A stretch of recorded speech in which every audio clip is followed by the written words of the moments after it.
Welcome back. In focus हैं executive director पिलडैट Ahmad Bilal महबूब साहब। क्या इलेक्शन कमीशन ये मजाज होता है कि अगर वो ये समझे कि किसी हलके में जहाँ पर इलेक्शन होने को है वहाँ पर नुक्से अमन के तहत किसी वहाँ की पार्टिसिपेटिंग पार्टीज़ के लोगों को वहाँ से बेदखल कर दे? इस बारे में देखिए, जो रिटर्निंग ऑफिसर होते हैं उनके पास मैजिस्ट्रेट की पावर्स होती हैं।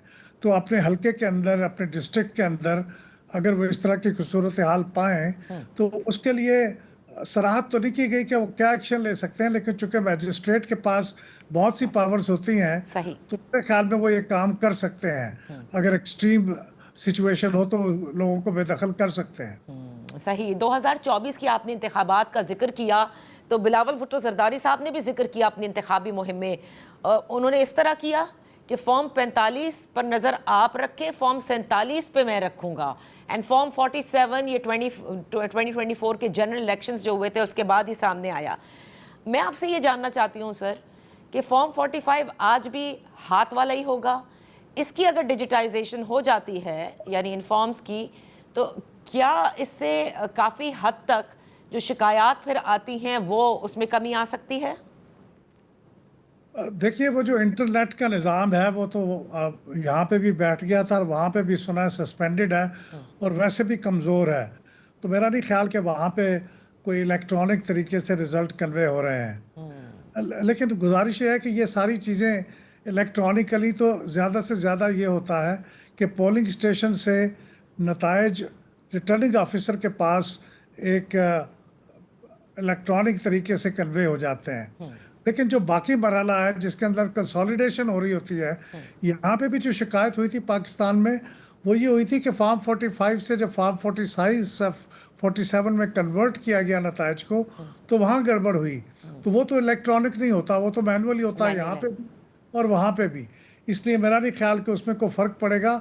लेकिन अगर ये इलेक्ट्रॉनिक हो और नीयत अगर उसके अंदर चीज़ों को रिग करने की हो तो इलेक्ट्रॉनिक हो या मैनुअल, उससे फ़र्क को नहीं पड़ता। तो अब ये जो बिलावल साहब ने कहा है कि keep an I on it, तो उस नज़र को रखने से आप समझते हैं कि कोई फ़र्क पड़ सकता है?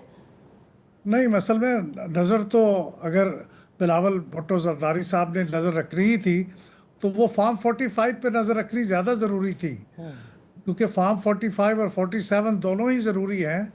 तो दोनों पर ही नज़र रखनी चाहिए अगर वो नज़र रखना चाहते हैं, क्योंकि फॉर्म 45 में भी गलतियाँ हो सकती हैं और फॉर्म 47 में ट्रांसफ़र होते हुए भी चीज़ों को बदला जा सकता है। तो पूरे अमल के ऊपर निगाह रखने की ज़रूरत है। सही। ख़ासतौर पे इस वक्त पोलिंग डे के ऊपर तो फॉर्म 47 और 45 दोनों ही बहुत अहम है। अच्छा। अगर उसकी कापियाँ पार्टी के लोगों को दे दी गई हैं और उसमें कोई फ़र्क नहीं मिलता बाद में, तो फिर इसका मतलब है काम ठीक है। अच्छा। लेकिन अगर ऐसा नहीं है तो फिर मुश्किल है। अच्छा, एक और चीज़ जो हमारे नाजरीन के लिए इम्पोर्टेंट है, क्योंकि आप इंतखाबी अमल को बहुत अच्छी तरह से देखते आए हैं, कीपिंग इन माइंड 24 नशिस्तों पर ये आज इंतखाबात हुए हैं। इस वक्त जो गिनती का अमल है वो जारी है।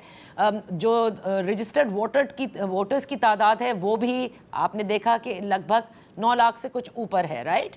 तो अगर जो हमारा अब तक का इलेक्शन कमीशन का जो अमला जिस तरह से हम हायर करते हैं, उनकी काउंटिंग का सिलसिला है, कंसोलिडेशन का है, आपको क्या लगता है कि कितने अर्ली ये पूरा मरहला मुकम्मल हो जाना चाहिए?